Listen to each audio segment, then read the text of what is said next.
People are fed up with big government, fed up with politicians in both parties who think the government can right any wrong, regulate any behavior, and tax any event. Look at the mess big government has brought us. We are mired in a war in Afghanistan that is eerily reminiscent of the American disaster in Vietnam.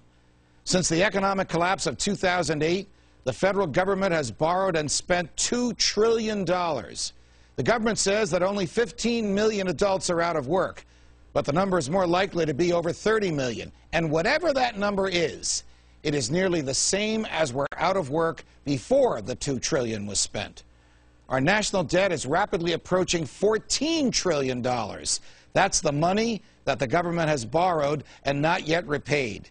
And there is no end in sight and no plan as to how to pay it back. The Speaker of the House of Representatives said we need to give out more food stamps and more welfare because they're a good deal for the people who get them. And the President has been campaigning for Democrats all over the country.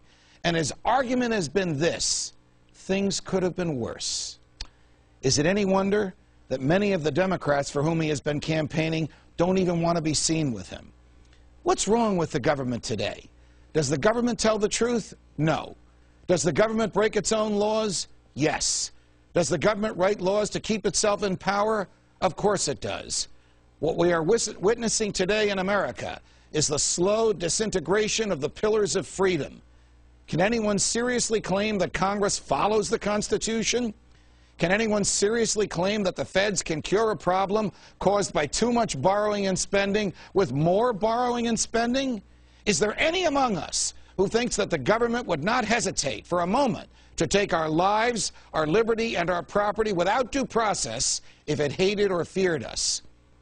We are halfway to socialism, and if we don't turn around this November, it will soon be upon us. We all know how horrible socialism is. The government owns the property, tells you what part is yours, puts you to work for it, and decides what you earn. And this is no joke and no exaggeration. Already, 47%, nearly half of Americans, receive their money from the government. Let me take that back. They receive their money from the remaining 53% of the taxpayers because the government takes that money from them and gives it away. And soon the government will tell them, those who receive it, how to spend it. Would you let a crook take your money and give it away? Would you let your neighbors take your money and give it away? Why do we let the government take our money and give it away? And think about this. After socialist governments take your money, they take your freedom. And no socialist government in history has ever respected the rights of its opponents.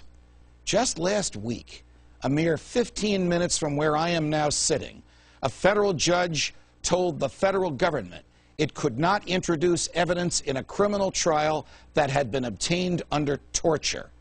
Such an issue was unthinkable in an American courtroom 10 years ago.